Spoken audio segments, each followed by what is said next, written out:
Presyo kan sibuyas sa Naga City People's Mall mantinido sa 90 to 100 pesos kada kilo. Alagad pirang paratsenda, pigaante si paran subuot ang pagmahal kan sibuyas paglaog na kan Vermonts. Uyan report.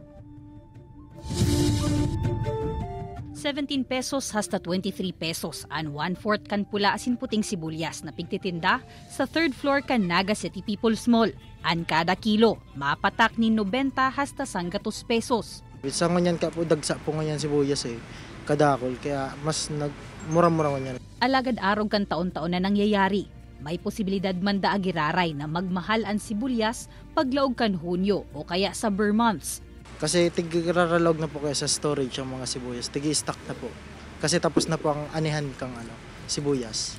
Depende pa man subuot ini sa magiging sitwasyon sa mga masunod na bulan. Yaon man ang posibilidad na mamantinir sa naan presyo ngunyan. Pero Sinda Francis, nagpapasiguro naman da ang dagdag na bags nin sibuyas na pigkukuasa sa indang mga supplier sa norte. Dati mangyara, pero nagkukuha kami paano kung magbigla talagang mahal. Kaya yan. Nagpasiguro na ba? Pasiguro kami permit. Kaya ko lang kinuha kami. Hababa man ang presyo kan sibuyas ngunyan, asin magayon ang supply. Maluya man daan barakalan. Dara kaya kan init kan panahon. Dai naman daan nagsasakat pa sa 3rd floor ang mga parabakal. Kaya ang pangadjion kan mga paratsenda. Apwera sa dai na magkaproblema ang supply, matapos naman ang labing init kan panahon. Kaibanan si Jovel Obiso, Jessica Kalinog, Balitang Bicolandia.